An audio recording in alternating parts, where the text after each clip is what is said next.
This video will focus on configuring company leave policies. These policies must be configured before they can be added to employee records. This configuration is essential to how paid time off is earned, along with how balances are calculated. Accruals are based off of this policy setup, and then when payroll is implemented and time off has been paid to the employee, a running balance will be maintained. To set up your policies, go to Configure, List Configuration, Payroll, and Company Leave Policies. This, of course, must be enabled through your Securities in the Desktop Security tab. Begin by adding a policy. Enter the description that identifies key points of the policy setup. For example, you may want to enter PTO hourly to identify the policies pertaining to time off for hourly employees. This would help differentiate a policy specific to salary staff. Next, choose the type. You may have several different leave policies, one for vacation, one for personal time off, one for sick, and one for MFLA. Choose the one that best matches the particular policy. What's important to understand is that the designation here matched to the corresponding pay type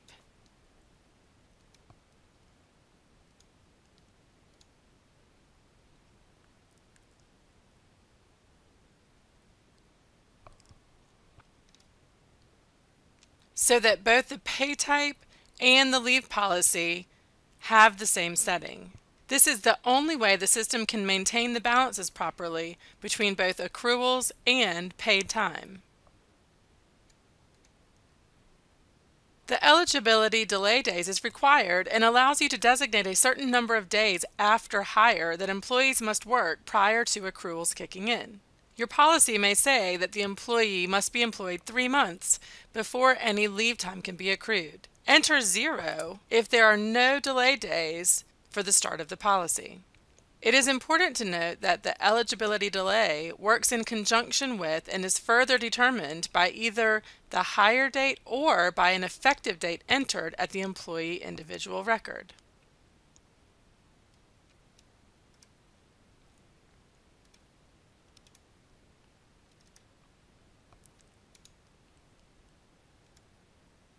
The effective date here would override any eligibility delay days with the employee's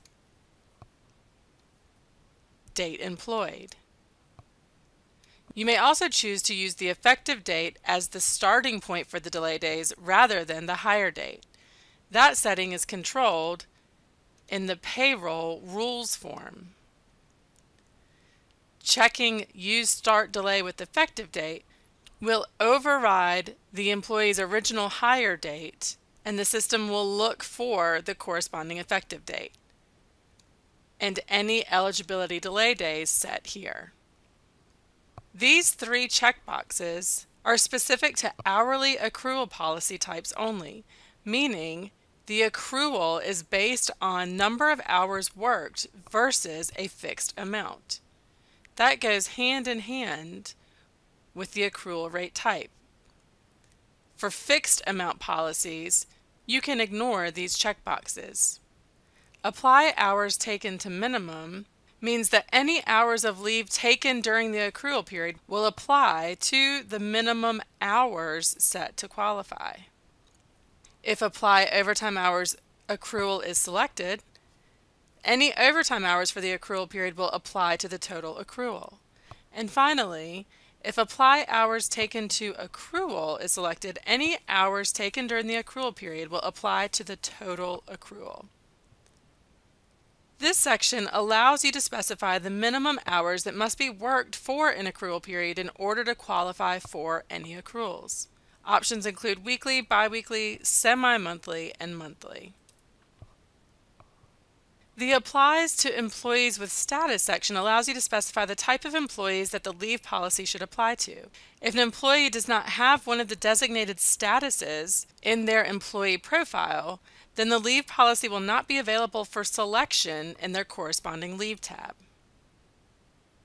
These settings in the Accrual Setup section affect the way in which the system calculates the leave accrual. If carryover is checked, the system will allow for the carryover of unused hours. When selected, this works in conjunction with the next parameter of used calendar year.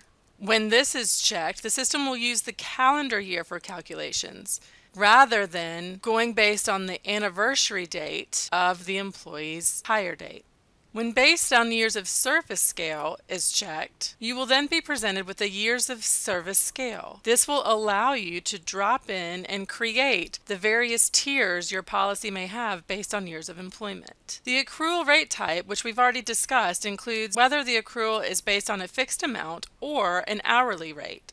The hourly rate would then look at all hours worked within the accrual period to determine how to calculate accrual. Next, designate the accrual period. The selection made here is very important as it determines the frequency in which the system calculates the accrual. Choose from each pay period, first pay of month, first pay of quarter, first pay of calendar year, accordingly. As mentioned, if based on years of service is checked, then create your scale. Start by entering the years of service. For example, if you enter a 2, the accrual for the policy will begin at the start of the second year. Next, enter the accrual rate. This is the accrual rate, usually a fixed amount depending on your accrual rate type set above, to be used each accrual pay period. Enter the max hours for the year and the max balance as appropriate.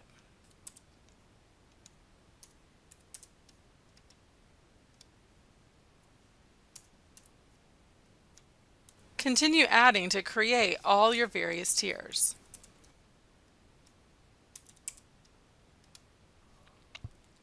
Once your leave policies are set up, you may then begin applying them to the employees in their individual records.